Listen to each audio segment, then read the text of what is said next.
For me, there are two pillars to great leadership. The first pillar is all about leading the self, and how do you go about that in a way that's authentic, that gets the best out of you rather than a textbook cookie cutter approach. The second part's about leading others. How do you effectively lead other people to get great outcomes? Now, in terms of the first one, leading the self, really the start point that is about your own personal agency and belief that you can actually achieve the results. And that comes from you, it comes from the authentic you. And first you need to define what that looks like so that you can leverage the very best traits, competencies, skills, strengths that you have to get the very best outcome. It's about you being your best. And it's also about self-management. You know, how do you actually perform in a way that's effective, efficient, productive on a day-to-day basis as a leader? You've also got to be able to set great vision and link that to your own meaning and purpose as an individual, and then develop great goals that give you the maximum opportunity to actually achieve them. You also got to leverage your emotional intelligence.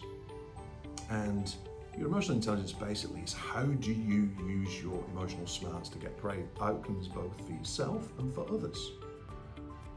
And I suppose one final thing to touch on is about your own self-motivation. You know, how do you develop a mindset that's a winning mindset that has you performing at the highest level even when you're under stress, pressure, and you're in a highly volatile environment like the one we find ourselves in right now.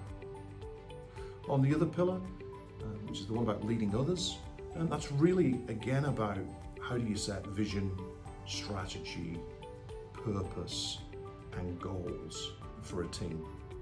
It is a different methodology to the way you would set them individually. You want to be able to maximize success through that process. So secondly, how do you then build a culture that underpins that and helps you execute it? And culture for me has to be balanced out. It has to be high performing, but at the same time, there has to be a psychological, a physical safety element to the culture whereby you're maximizing the well-being of each individual and the team as a whole at the same time as driving high levels of performance. And I suppose one key thing that gets missed in all this is you can have the best strategy, vision in the world, but if you can't execute that, then it becomes pretty irrelevant.